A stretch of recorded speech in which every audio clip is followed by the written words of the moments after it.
All right, gang. This is the third installment in walking you through a value study. Um, the first one was about composition. The second one was about reference lines and getting a drawing set up. And the third one is going to be about starting a value drawing. I just want to go over a couple things and then we can kind of begin. And I'll give you a short sort of tutorial on what to do. So, your reference lines create simple shapes. So, for example, this reference line is sort of triangular.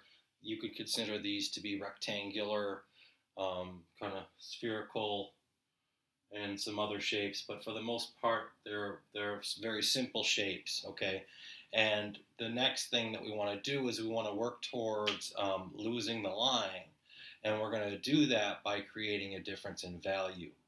And I want to keep things simple to begin. So I noticed as I was working on mine that I wanted to create detail and do all that stuff. But it's really important, at least in the beginning, to just try and get the value as accurate as possible. And you can do the fluctuations and the details and rendering later. So the goal of this assignment is can you create space using just value and less line? So for example, this drawing has space because of the line quality and the overlapping, but mostly because of line. But the next question is, can you still create space without the line? Okay, so I started this one. It's in the very early process. And I always say that drawing is not necessarily about perfecting, but more um, about making corrections. So it's not about perfecting; it's about correcting. There we go. There's my cheers to that. All right. So the values are not quite right here yet. However, I do have a sort of sense of a sort of light going in the background, and I didn't go too dark because I still have to get the drawing in and work on that. So I want to show you a couple things. One is that when I was adding the value evenly, I was adding it to a rag. I was adding the charcoal to the rag, the compressed charcoal, and kind of creating a nice even tone.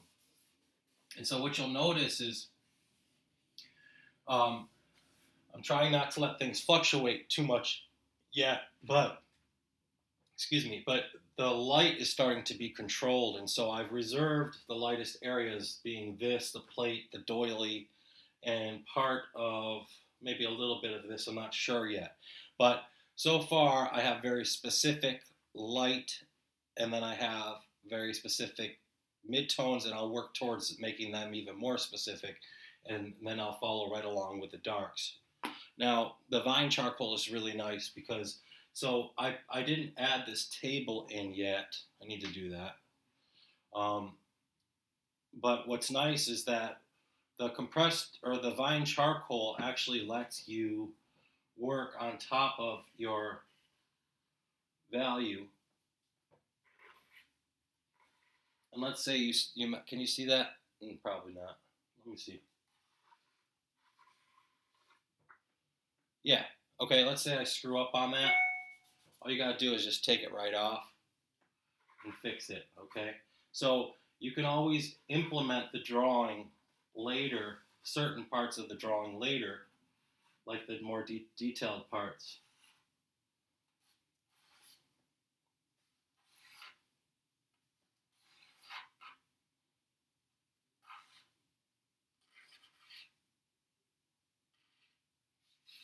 Okay.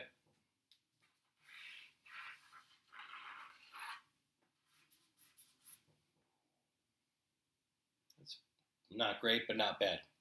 It's not easy to draw like this. Best if you square up to the drawing. So that'll be the start of it. Um, okay. So what I'm doing here is I'm working.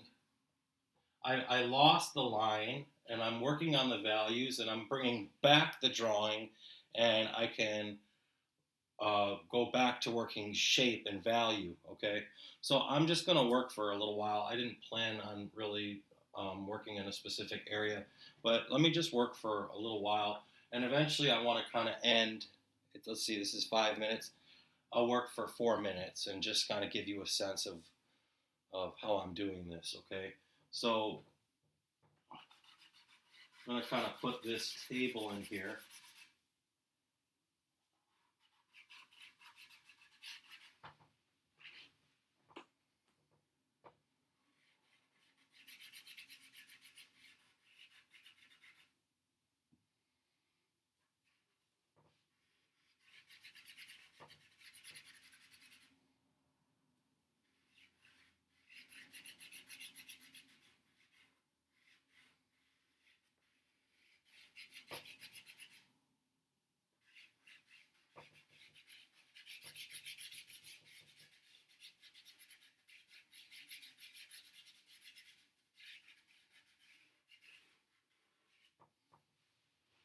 Okay, so there's the bottom of the table.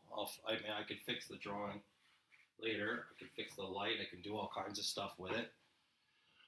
Let's see.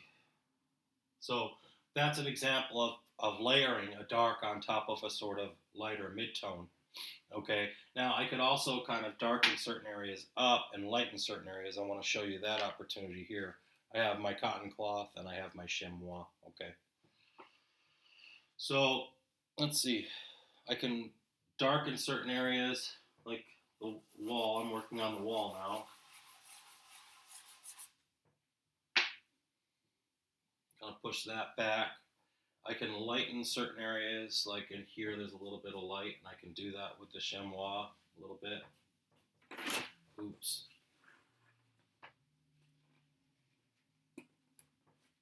Okay. I don't want to lighten too much, so. All right, so the other thing that is really important is sharpening edges. So I want to make sure I go right to the edge. You can see how that pushes that back and pushes the stool here forward. Okay, so just a little bit longer. I want to work on the background a little bit, and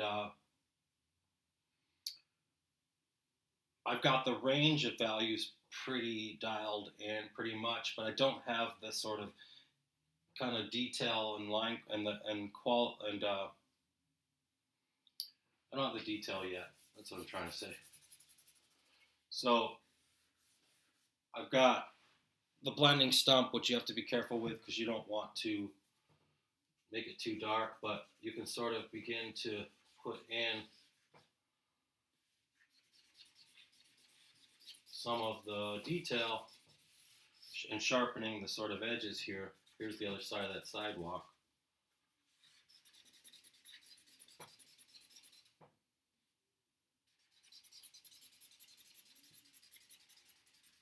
Kind of soften that up a little bit.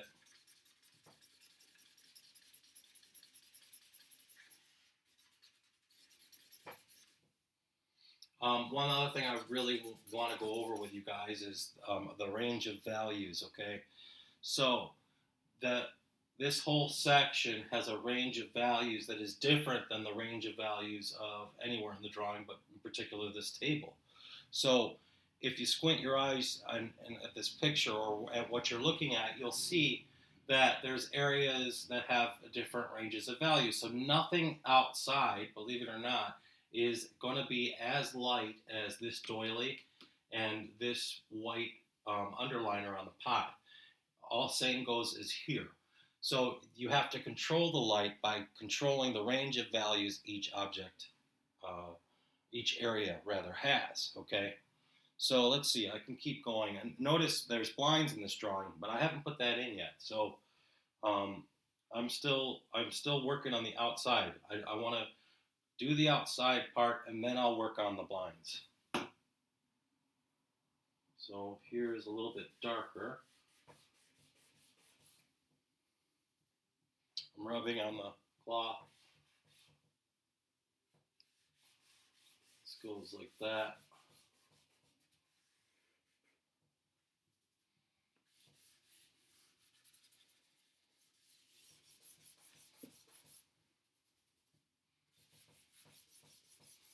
doing some super light kind of detailed work here.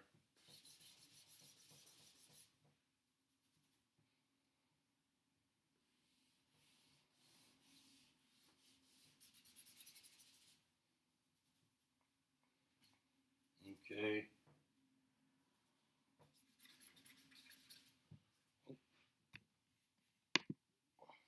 There I am.